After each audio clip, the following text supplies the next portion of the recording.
कालू, ऐसे बाहर तो मुझे बहुत ठंड लग रही है। ऐसे तो मैं मर ही जाऊंगी।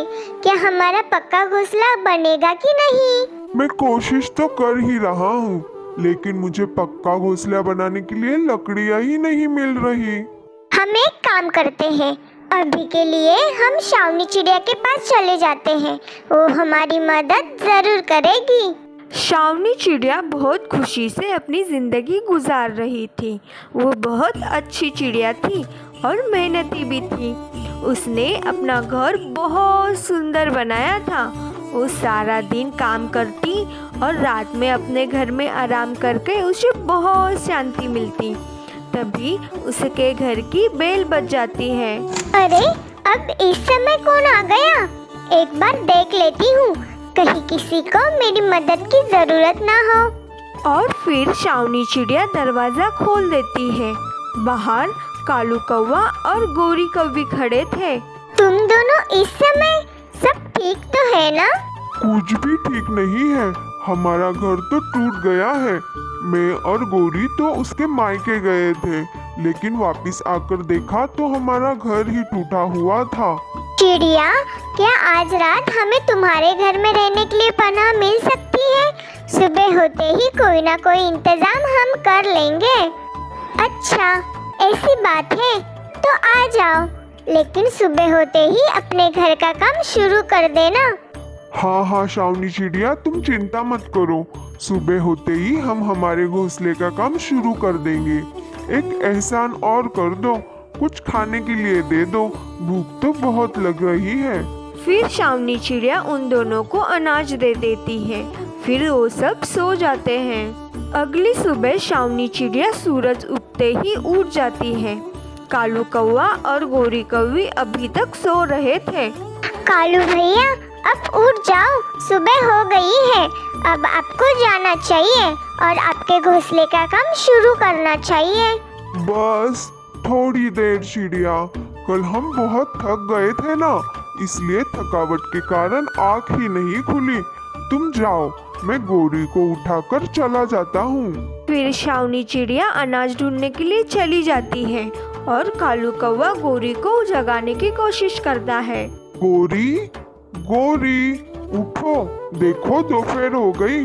चलो जाकर अपने घर का काम शुरू करते हैं।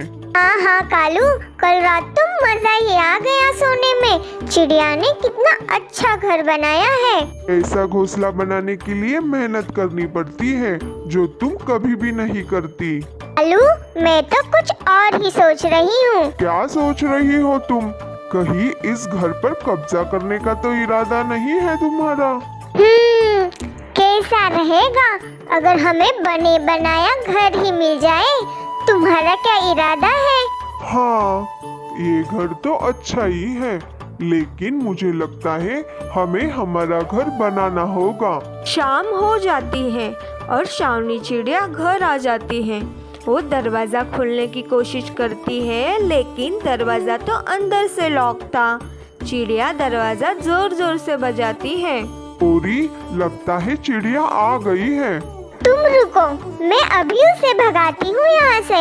क्यों रे चिड़िया, क्या बात है? ऐसे क्यों तुम दरवाजा बजा रही हो? तोड़ने का इरादा है क्या? गोरी, दरवाजा खोलो, मुझे अंदर आना है। क्या तुम अभी तक गई नहीं हो? हम क्यों जाएंगे? ये तो हमारा घर है, तुम ही चले जाओ। गोरी, दरवाजा खोलो, वरना मैं सभी पंछियों को यहाँ चिल्ला चिल्ला कर इकट्ठा कर लूंगी। जिसे इकट्ठा करना है उसे इकट्ठा कर लो, लेकिन मैं दरवाजा नहीं खोलूंगी। गोरी प्लीज, इतना भी जुल्म ना करो, मुझे अंदर आने दो। बाहर तो बहुत ठंड लग रही है। गोरी उसकी एक भी बात नहीं सुनती और थक हार कर चिड़िया वहाँ से दूर एक पेड़ के पास जाकर बैठ जाती है। उस पेड़ के पास एक कद्दू की बेल थी। उस बेल पर 2 कद्दू लगे हुए थे। चिड़िया, तुम उदास क्यों बैठी हो? वो कालू और गोरी ने मेरा घर मुझसे छीन लिया है। अब आप ही बताएं क्या करूं मैं?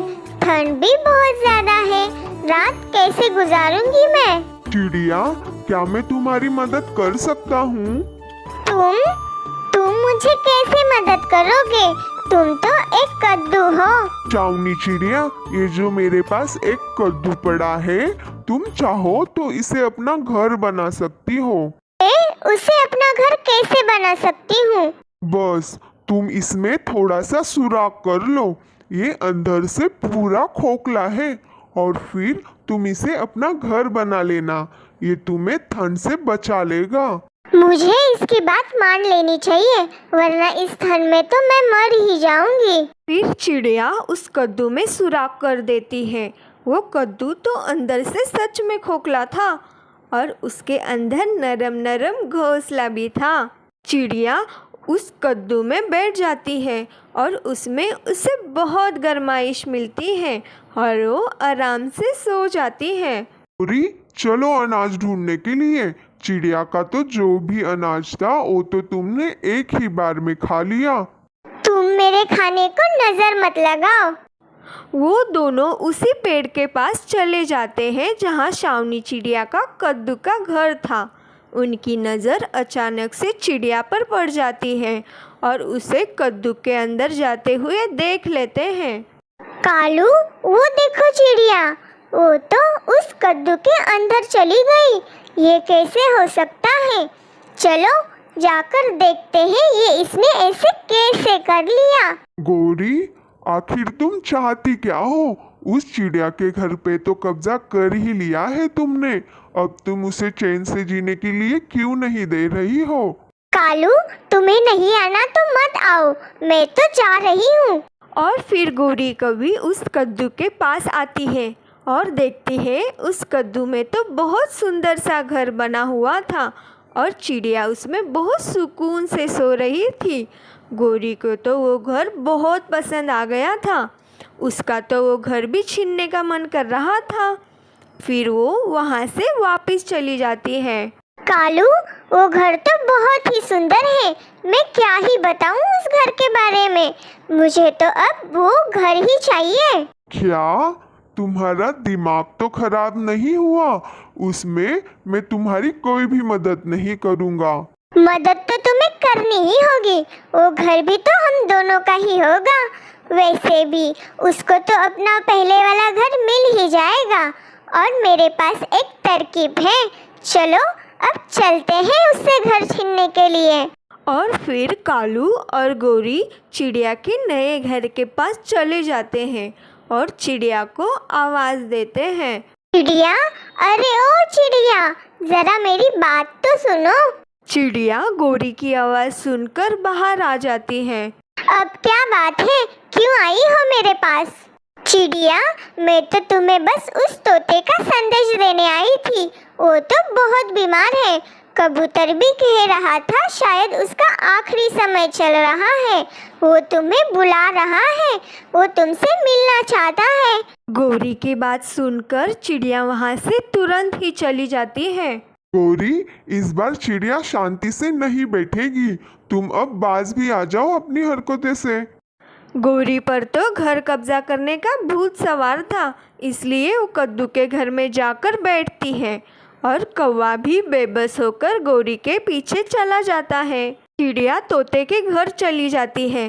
तब तो तोता बिल्कुल सही था। तोते, क्या हुआ है तुम्हें? मुझे तो कुछ भी नहीं हुआ है। मैं तो अच्छा भला हूँ तुम्हारे सामने। गौरी ने एक बार फिर से मुझे धोखा दे दिया। अब मुझे जल्दी से जाना होगा।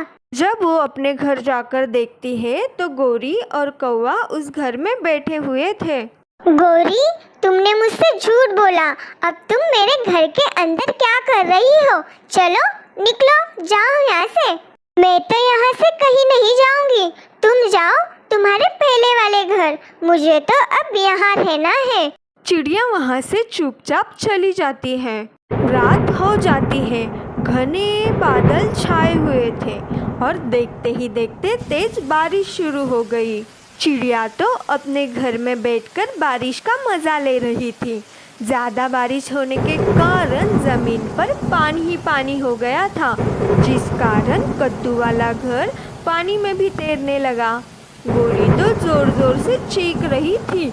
वो कद्दू देखते ही देखते पानी में डूब जाता है। इस कहानी से हमें यह सीख मिलती है कि किसी का बुरा नहीं करना चाहिए, क्योंकि बुरे काम का नतीजा बुरा ही होता है।